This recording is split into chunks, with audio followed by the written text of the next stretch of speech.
सभी साथियों को नमस्कार। जैसा कि आप जानते हैं, हम राजनीति विज्ञान की जो पुस्तक है उस पुस्तक में एक एक चैप्टर को शानदार तरीके से समझने का क्या करते हैं, प्रयास करते हैं।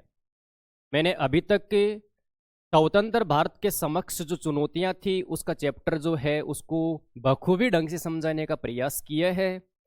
इसके बाद एक दल के प्रभुत्व का जो दौर है उस चैप्टर को भी अच्छी तरह से समझाया गया है।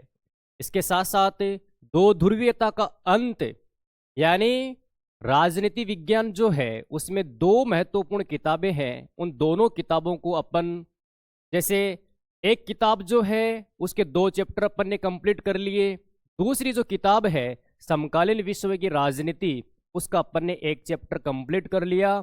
दो ध्रुवीयता का अंत जो अपन का महत्वपूर्ण जो चैप्टर था उस चैप्टर को अपन क्या कर चुके हैं, पढ़ चुके हैं। अब समकालीन विश्व की राजनीति का जो महत्वपूर्ण जो दूसरा चैप्टर है, दूसरे चैप्टर का नाम यहाँ पे लिखा हुआ है सत्ता के समकालीन केंद्र। मेरे दोस्तों, जब अपन इस चैप्टर को समझने का प्रयास करते हैं तो हमें इस बात का ध्यान रखना पड़ेगा कि दो ध्रुवीयता का अंत क्या था। तो आप सभी साथियों से नम्र निवेदन है कि दो ध्रुवीयता के अंत को आप समझिए। दो ध्रुवीयता का अंत अगर आपको समझना है तो आपको शीत युद्ध का क्या करना पड़ेगा, दौर समझना ही पड़ेगा, अन्यथा आपकी समझदारी नहीं होगी। क्योंकि ये जितने भी चैप्टर हैं वो एक दूसरे के साथ में क्या है, जुड़े हुए हैं। और कोई टॉपिक, कोई विषय वस्तु अगर एक दूसरे के साथ में जुड़ी हुई रहती है तो मुझे लगता है कि सबसे पहले कौन सी घटना हुई उस घटना को समझना सबसे ज्यादा क्या हो जाता है, जरूरी हो जाता है। अब इसका मतलब क्या है कि सत्ता के समकालीन केंद्र एक एक करके अपन बखूबी ढंग से इसको समझने का क्या करते हैं, प्रयास करते हैं। मेरे दोस्तों, आप एक बार याद कीजिए, और याद क्या करना है आपको, जब 1945 ईस्वी में द्वितीय विश्व युद्ध खत्म हुआ, 1945 ईस्वी में जब द्वितीय विश्व युद्ध खत्म होता है तो इस विश्व युद्ध के बाद में सबसे शक्तिशाली दो महाशक्ति उभर कर सामने आती है। एक है संयुक्त राज्य अमेरिका। ये संयुक्त राज्य अमेरिका जो है वो उस समय सबसे पावरफुल देशों में माना जाता था। आपको पता है द्वितीय विश्व युद्ध मित्र राष्ट्र और उसके साथ साथ में धुरी राष्ट्र जो है उनके बीच चलता है। एक राष्ट्र जो है उसका नाम है सोवियत संघ। यानी ये दो सबसे शक्तिशाली देश हुआ करते थे। कौन से विश्व युद्ध की समाप्ति के बाद, द्वितीय विश्व युद्ध की समाप्ति के बाद। अब आपको पता है जब अपन समकालीन विश्व की राजनीति में दो ध्रुवीयता का अंत समझते हैं तो दो ध्रुवीयता के अंत में दिसंबर 1991 ईस्वी में सोवियत संघ का क्या हो जाता है, विघटन हो जाता है। सोवियत संघ का विघटन होते ही इस दुनिया में एक ही महाशक्ति बनकर उभर कर आता है जिसका नाम क्या है, संयुक्त राज्य अमेरिका। यानी सबसे पावरफुल, सबसे वर्चस्वशाली, सबसे शक्तिशाली अगर कोई राष्ट्र तो सोवियत संघ की समाप्ति के बाद, शीत युद्ध की समाप्ति के बाद, दो ध्रुवीयता के अंत के बाद अगर कोई राष्ट्र उभर कर आता है उस राष्ट्र का नाम क्या है, संयुक्त राज्य अमेरिका। मेरे दोस्तों, आपको पता होना चाहिए कि संयुक्त राज्य अमेरिका एकमात्र ऐसा राष्ट्र है जो दुनिया में सबसे शक्तिशाली है। इसके पास में आर्थिक जितने भी संसाधन हैं वो इतने संपन्न हैं कि अपन उसकी कल्पना भी नहीं कर सकते। ये अपना दबदबा स्थापित करना चाहता है, अपना वर्चस्व स्थापित करना चाहता है, चाहे वो संयुक्त राष्ट्र संघ में हो या फिर IMF इंटरनेशनल मॉनेटरी फंड में हो या फिर विश्व बैंक में हो या फिर दुनिया के तमाम वो देश जो अभी आपस में एक दूसरे के साथ क्या कर रहे हैं, संघर्ष कर रहे हैं, लड़ाई कर रहे हैं, झगड़ा कर रहे हैं। उन तमाम देशों में किसका हस्तक्षेप है, संयुक्त राज्य अमेरिका का हस्तक्षेप है। अब सत्ता के समकालीन केंद्र यानी संयुक्त राज्य अमेरिका पावरफुल तो है, पूरी की पूरी जो दुनिया है, दुनिया के जितने भी देश है उन सभी देशों का एकमात्र दृष्टिकोण कौन से राष्ट्र के सामने उभर कर आता है भाई, संयुक्त राज्य अमेरिका। यानी इसी को देख रहे हैं इसी के ऊपर निर्भर हैं। ये जैसा जैसे कहता है वैसे वैसे उनको क्या करना पड़ता है, काम करना पड़ता है। और आपको पता होना चाहिए ये वही राष्ट्र है जिसने शॉक थेरेपी को अपनाया था। शॉक थेरेपी का अपन को वहां पे ध्यान रखना होगा कि आघात पहुंचाकर सोवियत संघ के साथ में जितने भी राष्ट्र हुआ करते थे जो साम्यवादी विचारधारा का समर्थन करते थे, उन सभी राष्ट्रों को पूंजीवादी व्यवस्था में लाने का काम कौन सा राष्ट्र करता है? संयुक्त राज्य अमेरिका करता है। लेकिन समय परिवर्तनशील है, प्रकृति का नियम है कि प्रकृति हमेशा समय को क्या करती रहती है? बदलती रहती है। सत्ता का जो केंद्र है वो भी धीरे धीरे क्या होता है? चेंज होता है। सत्ता का जो केंद्र बिंदु है वो एक स्थान से दूसरे स्थान पे स्थानांतरित हो जाता है।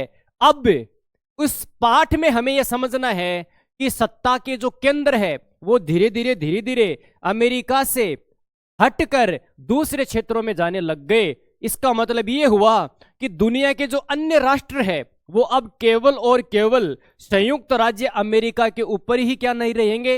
डिपेंड नहीं रहेंगे, निर्भर नहीं रहेंगे। इसका मतलब यह है कि दूसरे केंद्र ऐसे बनने लग गए जो अब उन राष्ट्रों को एक नवीन बाजार क्या करवा रहे हैं? उपलब्ध करवा रहे हैं। उन्हीं केंद्रों को अपन समझने का क्या करेंगे मेरे दोस्तों? प्रयास करेंगे। आपको पता होना चाहिए विश्व जो है उस विश्व में एक महाद्वीप है और उस महाद्वीप का नाम क्या है? यूरोप। इस यूरोप में जितने भी तमाम कंट्री है, जितने भी देश है, उन देशों की सबसे खूबसूरत विशेषता यह है कि 16वीं और 15वीं शताब्दी के आसपास इन्होंने जो पुनर्जागरण का दौर यहां से शुरू होता है, तकनीकी संसाधनों का जो दौर यहां से शुरू होता है, भौगोलिक खोज जो है वो यहां से शुरू होती है। मेरे दोस्तों ये वही क्रांति होती है कि इस यूरोप को आधुनिक यूरोप बनाने में सबसे ज्यादा मदद करते हैं। ये यूरोप जो है ये आपस में बिखरा हुआ था, आपस में बटा हुआ था। यहां पे राष्ट्रवादी जो विचारधारा है वो नगण्य हुआ करती थी। लेकिन धीरे धीरे फ्रांस की क्रांति होती है, जर्मनी का एकीकरण होता है, इटली का एकीकरण होता है और तमाम जो देश है उनमें सभी में एक राष्ट्रवाद की भावना क्या होती है? पैदा। इसका मतलब ये हुआ कि सारे के सारे देश जो है वो अपने राष्ट्र के प्रति क्या है? समर्पित है। लेकिन इनको आपको देखना होगा, इनकी जो भूगोल है, इनका जो क्षेत्र है वो थोड़ा सा कम है। इसका मतलब ये हुआ कि यहाँ की जो गतिविधियां हैं, भौगोलिक जो गतिविधियां हैं, उनमें संसाधन इतने ज्यादा नहीं है, प्राकृतिक संसाधनों की संख्या थोड़ी कम है। इसका मतलब यह है कि छोटे छोटे जो राष्ट्र हैं वो आपस में मिलकर क्या करना चाहते हैं? अपना डेवलपमेंट करना चाहते हैं, अपना विकास करना चाहते हैं और हर क्षेत्र में अपने आप को अग्रिम पंक्ति में रखने का हर संभव प्रयास करना चाहते हैं। इसका मतलब क्या है? यूरोप चाहता है कि हमें आर्थिक रूप से प्रगति करनी है, यूरोप चाहता है कि हमें राजनीतिक रूप से प्रगति करनी है, यूरोप चाहता है कि हमें सामाजिक रूप से प्रगति करनी है, यूरोप चाहता है कि हमें सांस्कृतिक रूप से प्रगति करनी है, यूरोप चाहता है कि हमें तकनीकी संसाधनों को इतना ज्यादा डेवलप करना है कि हम दुनिया को एक अच्छा क्या दे सके? बाजार दे सके, उपलब्ध करवा सके। मेरे दोस्तों यहां पे हमें समझने वाली बात यह है कि यूरोप जो है, इस यूरोप के जितने भी तमाम देश हैं वो एक दूसरे की क्या करना चाहते हैं? मदद करना चाहते हैं। और जितने भी देश है, जैसे मान लो कि ब्रिटेन है, जर्मनी है, फ्रांस है, पुर्तगाल है, ये तमाम देश एक दूसरे के साथ में आकर क्या करना चाहते हैं? विकास करना चाहते हैं। इसके लिए इन्होंने एक संगठन की स्थापना की और उस संगठन का इन्होंने नाम क्या रखा? यूरोपीय संघ। ये यूरोपीय संघ जो है इसमें मूलतः है यूरोप महाद्वीप में जितने भी देश हैं वो सारे के सारे क्या हैं? शामिल है। कहने का मतलब यहां पे यह हुआ कि यूरोपीय संघ की जब स्थापना की जाती है, इस स्थापना का एकमात्र उद्देश्य था कि हमें ज्यादा से ज्यादा क्या करना है? विकास करना है। लेकिन इनका जो विकास का केंद्र बिंदु रहा, वह केंद्र बिंदु दो महत्वपूर्ण क्षेत्रों में उभर कर आता है। एक तो आर्थिक क्षेत्र और इसके साथ साथ में एक राजनीतिक क्षेत्र। एक तो कौन सा क्षेत्र हुआ मेरे दोस्तों? आर्थिक क्षेत्र।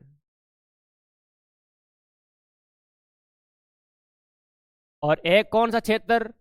राजनीतिक क्षेत्र। इन दोनों क्षेत्रों में इनको सबसे ज्यादा क्या करना था मेरे दोस्तों, विकास कार्य करना था। किसको? यूरोपीय संघ को। यूरोपीय संघ का मानना था कि हम अगर इन क्षेत्रों में क्या करेंगे, विकास करेंगे, इसके लिए हमें हर संभव क्या करना पड़ेगा, प्रयास करना पड़ेगा।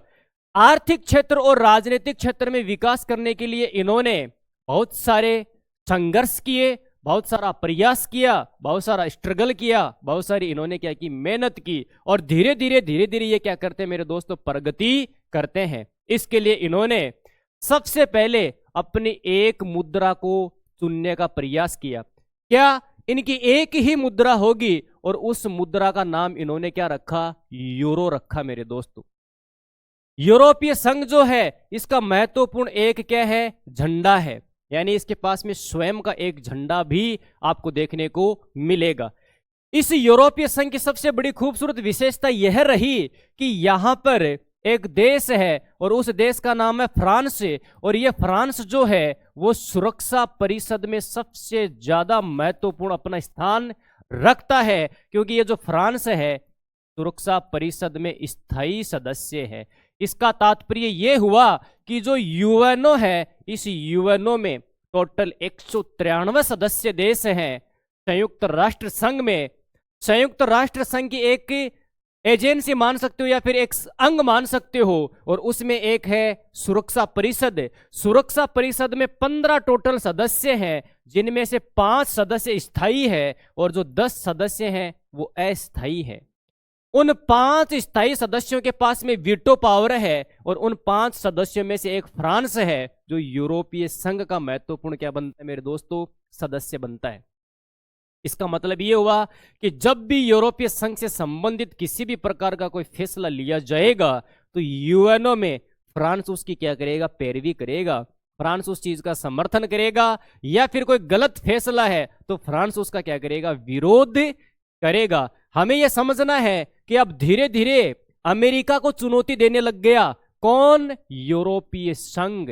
इसका तात्पर्य यह हुआ यूरोपीय संघ जो है उसकी जो सेना है वो सबसे ज्यादा महत्वपूर्ण अमेरिका के बराबर आके क्या हो जाती है मेरे दोस्तों, खड़ी हो जाती है। तात्पर्य यह रहा कि अमेरिका जो है उसको चुनौती देने के लिए यूरोपीय संघ एक उभर कर आता सत्ता के रूप में। इसके साथ साथ में सेना के ठीक ठाक ढंग से काम कर रहा है सेना के क्षेत्र में। इसके साथ साथ आर्थिक क्षेत्र में, यानी व्यापारिक गतिविधियां जो है, जिस तरह से अमेरिका अपना बाजार बनाना चाहता है उसी तरह से यूरोपीय संघ भी अपना अन्य देशों को क्या करवा रहा है मेरे दोस्तों, बाजार उपलब्ध करवा रहा है। ये यूरोपीय संघ की सबसे ज्यादा महत्वपूर्ण क्या बनती है, विशेषता बनती है। आज ये जो यूरो है, जो यूरोपीय संघ की जो मुद्रा यूरो है, वो अमेरिका की मुद्रा जो डॉलर है उस डॉलर को क्या कर रहा है, चुनौती दे रहा है, चुनौती देने का काम कर रहा है। अगर आप इसकी मार्केट में प्राइस देखोगे तो लगभग 90 के आसपास ये जाती है, यानी भारत के तो 90 रुपए और यूरोपीय संघ की जो मुद्रा यूरो है इसमें 1 यूरो के बराबर कितने होते हैं, भारत के लगभग 90 रुपए। अमेरिका की जो मुद्रा डॉलर है उसकी कीमत मार्केट में धीरे धीरे क्या होती जा रही है, कम होती जा रही है। तो ये यूरो डॉलर के लिए एक महत्वपूर्ण क्या बना हुआ है, खतरा बना हुआ है। यूरोपीय संघ जो है दुनिया को एक नवीन बाजार उपलब्ध करवाने का, और आपको पता होना चाहिए दुनिया में सबसे ज्यादा आर्थिक गतिविधियों को संचालित करने का अगर कोई काम कर रहा है तो वो कौन सा देश है, यूएसए है। ये यूएसए वर्तमान समय में धीरे धीरे पीछे खिसकता जा रहा है, और यूरोपीय संघ जो है वो अन्य स्थानों में भी अपना महत्वपूर्ण प्रयास कर रहा है। अब अपन आगे देखते हैं, इसके आपस में खूब सारे संघर्ष हैं। आपको मैं उन संघर्षों के बारे में क्या कर देता हूं, बता देता हूं। 2016 में क्या होता है मेरे दोस्तों, ब्रिटेन के जो प्रधानमंत्री थे, ब्रिटेन के प्रधानमंत्री ने यूरोपीय संघ को यह कहा कि हमें आपके साथ में नहीं रहना, हमें आपके साथ में क्या नहीं करना, काम नहीं करना। और ब्रिटेन जो है इसने ये तर्क दिया कि ब्रिटेन की खुद की जो मुद्रा है पाउंड, वो पाउंड ही इतनी सक्षम है कि वो अंतरराष्ट्रीय जगत में अपना क्या कर सकती है, स्वयं का व्यापार कर सकती है। तो यूरो की हमें क्या नहीं है, रिक्वायरमेंट नहीं है। यूरोपीय संघ के जो सदस्य हैं उनके साथ में हमें काम करने की जरूरत नहीं है। यह कहकर 2016 में ब्रिटेन के प्रधानमंत्री यूरोपीय संघ से क्या हो जाते हैं, अलग हो जाते हैं।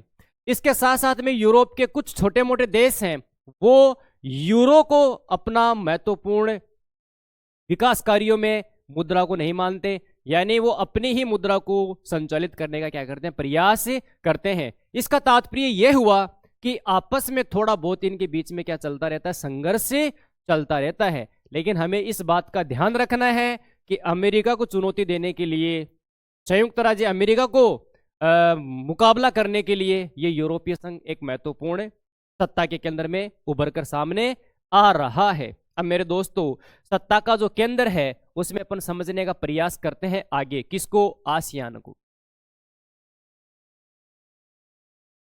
ये जो आसियान है इसको मैं थोड़ा सा आपको समझाने का प्रयास करता हूं मैप के माध्यम से। आप अगर मैप को देखोगे तब आपको पता चलेगा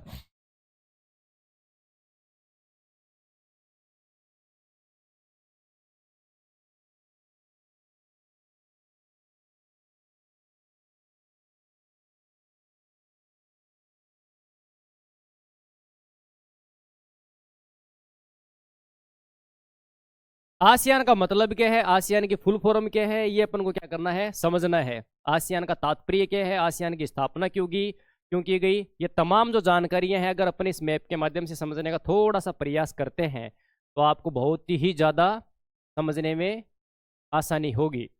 अब देखिए मेरे दोस्तों, एक महाद्वीप है और उस महाद्वीप का नाम क्या है, एशिया महाद्वीप। कौन सा महाद्वीप है, एशिया। ये जो एशिया महाद्वीप है, आसियान की पूरी फुल फॉर्म आपको बताने का छोटा सा प्रयास करता हूं। देखिए मेरे दोस्तों, आसियान की जो पूरी फुल फॉर्म है उसका मतलब है दक्षिण। कौन से वाला, दक्षिण, और पूर्व वाला, और भाग कौन सा है, एशिया का। अब देखिए मेरे दोस्तों, ये एशिया महाद्वीप है तो इसका कौन से वाला हिस्सा, ये वाला दक्षिण वाला हिस्सा, इसके साथ साथ में कौन से वाला हिस्सा, पूर्व वाला हिस्सा। तो ये और ये वाला, ये देखिए आप, ये वाला और ये वाला पूरा का पूरा जो आपको हिस्सा दिख रहा है, इस प्रकार से जो हिस्सा बनता है वो कौन सा हिस्सा आ जाएगा, दक्षिण पूर्वी एशियाई। फिर उसके आगे एक नाम और लिखा हुआ रहता है, क्षेत्रीय सहयोग संगठन, यानी दक्षिण पूर्वी एशियाई क्षेत्रीय सहयोग संगठन। यानी एशिया महाद्वीप जो है, इस एशिया महाद्वीप का कौन से वाला भाग, एक तो दक्षिण वाला भाग है और एक पूर्व वाला जो भाग है, इन क्षेत्रों में जो महत्वपूर्ण देश हैं वो सारे के सारे किस में शामिल होंगे, आसियान में शामिल होंगे। अब दक्षिण का और पूर्व वाला जो है हिस्सा, इसमें क्षेत्रीय सहयोग यानी आपस में क्या करेंगे, ये सहयोग करेंगे, और सहयोग करके इन्होंने अपना एक क्या बना लिया मेरे दोस्तों, संगठन बना लिया।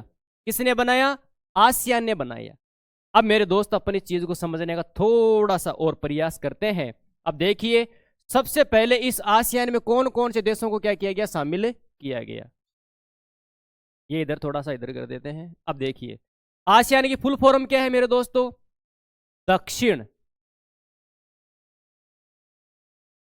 पूर्वी एशियाई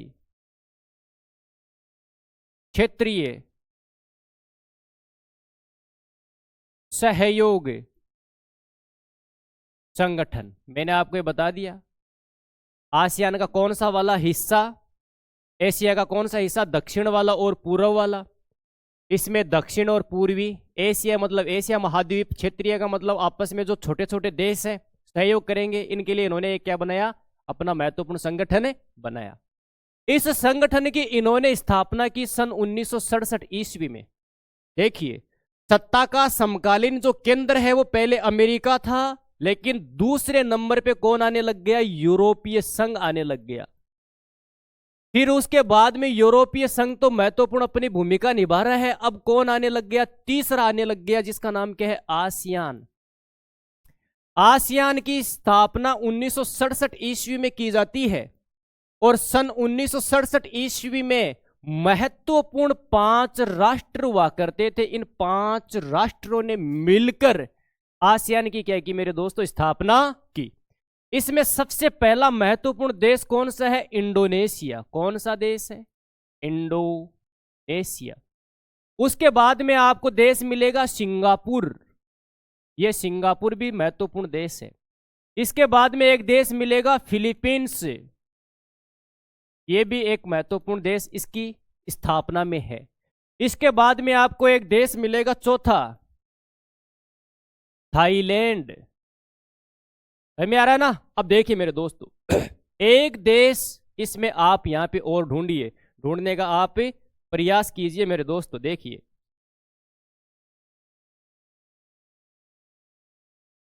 अब अपन यहां पे इस चीज को समझने का क्या करते हैं, प्रयास करते हैं। देखिए कौन कौन से देश हो गए इसके साथ साथ में, एक तो इंडोनेशिया हो गया। तो अब इंडोनेशिया को ढूंढ दिए आप। ये देखिए यहाँ पे ये इंडोनेशिया लिखा हुआ है।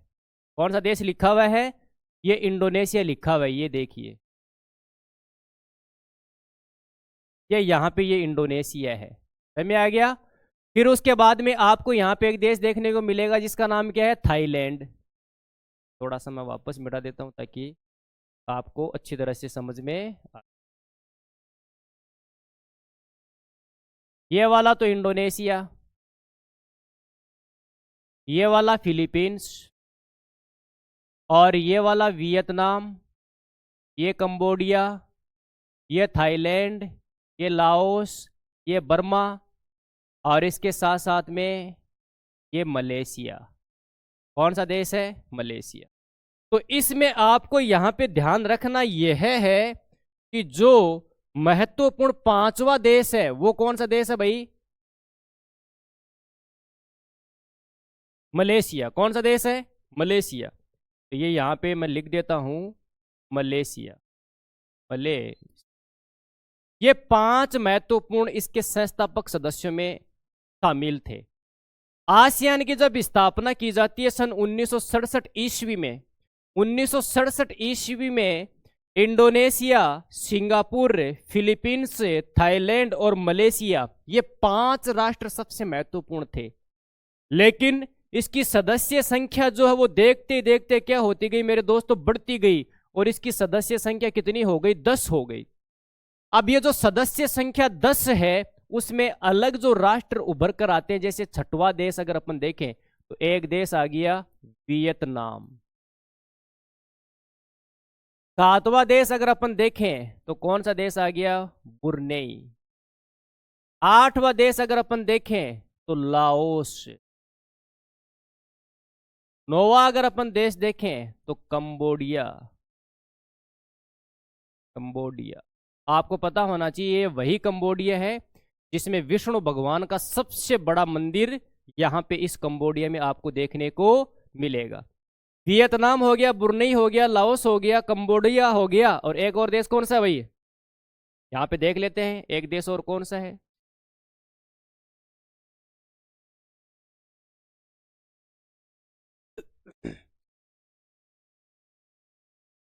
फिलीपींस हो गया, थाईलैंड, म्यांमार। एक और देश कौन सा है यहाँ पे? म्यांमार। एक देश कौन सा हो गया? म्यांमार। तो ये पूरे टोटल कितने देश हो जाते हैं मेरे दोस्तों? 10 देश हो जाते हैं। कितने देश हो जाते हैं? 10 देश। इस तरह से आसियान की क्या की जाती है? स्थापना की जाती है, जो सबसे ज्यादा महत्वपूर्ण मानी जाती है। अब इसका एकमात्र उद्देश्य यह रहा कि ये सारे के सारे जो 10 देश हैं वो मिलकर क्या करेंगे मेरे दोस्तों? प्रयास करेंगे कि हमें ज्यादा से ज्यादा क्या करना पड़ेगा? डेवलपमेंट करना पड़ेगा। अब देखिए यहाँ पे ये जो देश है, इन देशों की एक सबसे ज्यादा खूबसूरत विशेषता यह है, इन्होंने जब 1967 ईस्वी में जब आसियान की स्थापना की तो इनका एकमात्र उद्देश्य था कि हमें ज्यादा से ज्यादा क्या करना पड़ेगा? आर्थिक विकास करना पड़ेगा। यानी एकमात्र उद्देश्य इनका यही रहता है कि हम एकमात्र अपना क्या करेंगे? आर्थिक विकास करेंगे। तो देखिए इंडोनेशिया है, मलेशिया है, कंबोडिया है, थाईलैंड है, लाओस है, और ये बर्मा, जिसको क्या कहा जाता था पहले? बर्मा कहा जाता था, लेकिन वर्तमान समय में इसको क्या कहा जाता है? म्यांमार कहा जाता है। फिर उसके बाद में आपको एक छोटा सा देश और देखने को मिलेगा यहाँ पे, ये फिलीपींस है कि नहीं है? तो इस तरह से ये आसियान में टोटल कितने देश है भाई? 10 देश हैं। आसियान की अगर आपको कोई फुल फॉर्म पूछे तो आपको बताना है दक्षिण वाला हिस्सा और पूर्व वाला हिस्सा। दक्षिण और पूर्व वाला जो हिस्सा है वो कौन से महाद्वीप का भाई? एशिया महाद्वीप का है। तो एशियाई क्षेत्रीय सहयोग संगठन हो गया। इसका मतलब ये हो गया कि ये आपस में मिलकर क्या करेंगे? सहयोग करेंगे। और इसके साथ साथ में धीरे धीरे इन्होंने प्रगति की। और ये जो 10 देश हैं, इन 10 देशों की एक संयुक्त रूप से इनका क्या है? झंडा है। और इस झंडे में 10 धान की बालियां हैं। किसकी बालियां हैं? 10 धान की बालियां हैं। और ये जो 10 धान की बालियां हैं वो किसका प्रतीक है? एकता का प्रतीक है। इन्होंने जितनी भी तमाम अपने क्षेत्र की समस्याएं हुआ करती थी उन सभी समस्याओं को इन्होंने क्या किया? चिन्हित किया। और चिन्हित करके धीरे धीरे उन समस्याओं को क्या किया? खत्म किया। सहयोगात्मक एकात्मक ढंग से, यानी अनुशासन के साथ में इन्होंने मिलकर प्रयास किया और धीरे धीरे उन समस्याओं को खत्म कर देते हैं। यानी अंतर्राष्ट्रीय जगत पर इनको जाने की क्या नहीं पड़ी? जरूरत नहीं पड़ी। अब अपन देखते हैं भारत जो है वो वर्तमान समय में अपना सबसे ज्यादा महत्वपूर्ण बाजार जो है ना वो इन क्षेत्रों में देखने का क्या करता? प्रयास करता है। तो भारत के प्रधानमंत्री हुआ करते थे पहले डॉक्टर मनमोहन सिंह, उनका निधन हो गया और 1991 ईस्वी में उन्होंने एक नीति अपनाई थी 1991 ईस्वी में। और वो जो 1991 में नीति उन्होंने अपनाई उसको कहा जाता था लुक ईस्ट, यानी ईस्ट की तरफ आपको क्या करना चाहिए? देखना चाहिए। भारत के 2014 में प्रधानमंत्री चेंज हो जाते हैं, श्रीमान नरेंद्र मोदी जी आते हैं। उन्होंने कहा कि एक्ट ईस्ट। इसका मतलब यहां पे ये हो गया कि हमें कौन से क्षेत्र में प्रयास करना पड़ेगा? पूर्वी क्षेत्र में, दक्षिण पूर्वी क्षेत्र में प्रयास करना पड़ेगा। और एक्ट ईस्ट की नीति हमें क्या करनी पड़ेगी? अपनानी पड़ेगी। तभी जाकर हमारे देश का क्या होगा? विकास होगा। तो एक्ट ईस्ट जो है ना, इस एक्ट ईस्ट में ये आसियान के 10 देश तो शामिल है ही है। उसके साथ साथ में ये देखो यहाँ पे एक छोटा सा देश है जापान, जापान भी इसमें शामिल है। इसके साथ साथ में चाइना भी इसमें क्या है? शामिल है। दक्षिण कोरिया जो है वो दक्षिण कोरिया भी इसमें क्या है? शामिल है। यानी इसका तात्पर्य ये हुआ वर्तमान सरकार जो है उसका एकमात्र उद्देश्य है कि हमें ईस्ट जो है यानी पूर्वी जो क्षेत्र है, दक्षिण पूर्वी जो क्षेत्र है वहां पे ज्यादा से ज्यादा क्या करना पड़ेगा? काम करना पड़ेगा। मैं उम्मीद करता हूं कि ये सत्ता के समकालीन के अंदर आपका जो महत्वपूर्ण टॉपिक है वो आपको क्या आया होगा? समझ में आया होगा। जय हिंद, जय भारत, वंदे मातरम।